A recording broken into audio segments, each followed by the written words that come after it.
Selam şayan dostlarım. Siz yer yüzündeki en zor hayvanını bilesizmi? Jiraf deysizmi? Yo'q, jiraf ol en büyük hayvan. Planetamızın pəhləvanı ol zəngər kit. Onun ağırlığı yakınca 150 tonna. Mınday kit ortaça zorluqdağı 50 fildən ağırıraq. Әлеге hayvanның uzunluğu 33 metr. Көз алдына китерәсезме? Зәңгәр кит суда яшәүче жан иясе. Шуңа күрә аны күпләр балык дип атый. Әмма кит балык түгел. Сүз дә юк. Аның кыяфәте балыкка бик ошаган. Ләкин кит балыктан аерылып тора. Ул саңак белән түгел, ә үпкә белән сулый. Икенчедән, ул имезүче хайван. Ягъни ул тере бала тудыра һәм аны сөт белән туендыра. Ничек уйлыйсыз, китлар тавыш, аваз чыгара аламы? Әлеге хайванның тавыш ярылары юк. Әмма алар тавыш чыгара алмый икән дип уйларга ашыкмагыз. Китлар менә дигән оста җырчылар. Ышанмыйсызмы? Әйдәгез бергәләп тыңлыйк.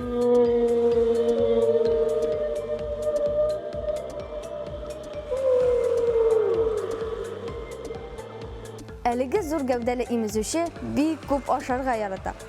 Тамагы туйсын өчен китка тәүлегенә 3-4 тонна азык кирәк.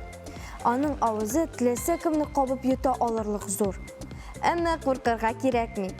Кит планктондагы кечкенә кыслачыклар белән генә туена. Бер ашаганда аңа якынча миллиард кыслачык кирәк. Без тавышны колак белән ишетәбез. Ә китлар тавышны аскы теш казнасы белән ишетә икән. Чөнки аларның колагы юк. Әмма китлар бик яхшы ишетә. Бу аларга су астында йөзәргә һәм азык табарга ярдәм итә. Китнең баш өстеннән күтәрелгән фонтанны күргәнегез бардыр инде. Ул ничек барлыкка килә соң? Кит баш артындагы тишемнәр аша сулыш ала.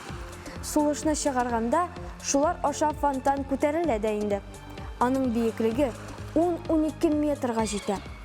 Фонтанның саны ничә тапкыр сулыш чыгаруга бәйле. Тыныч хәлдә кит 1 минут эчендә 2-4 тапкыр сулый. Китлар суда күбрәк ялгыз йөзәргә ярата. Яр буйларына якын килмәскә тырышалар. Зәңгәр китнең тизлеге сәгатенә 9-13 километрны тәшкил итә. Әгәр ул курыкса, яисә качса, тизлеген сәгатенә 25 километрга җиткерергә мөмкин. Бу очракта ул һәр 30 секунд саен кечкенә генә фонтан аттыра. Китларны электән аулаганнар.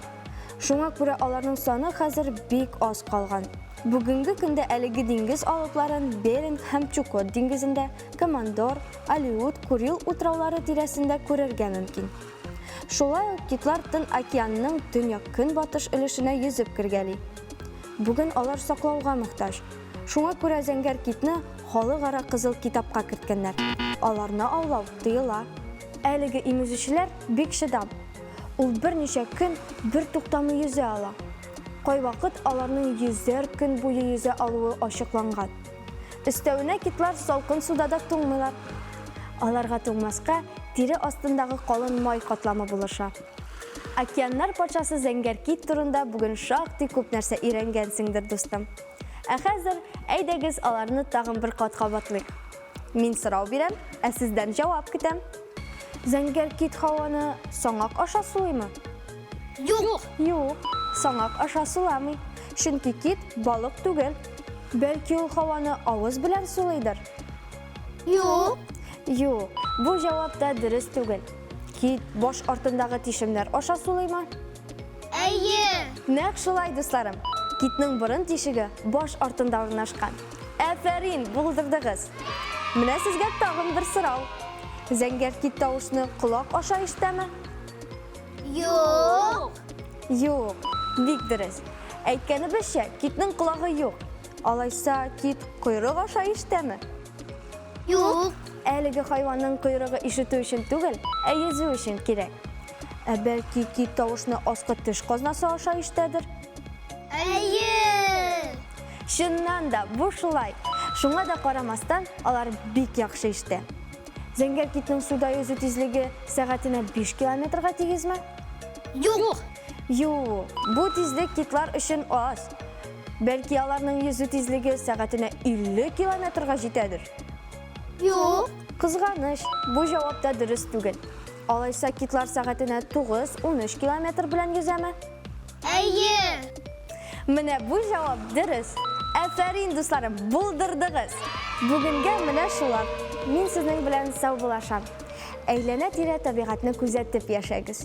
Чөнки хайваннар дөньясы бик кызыклы.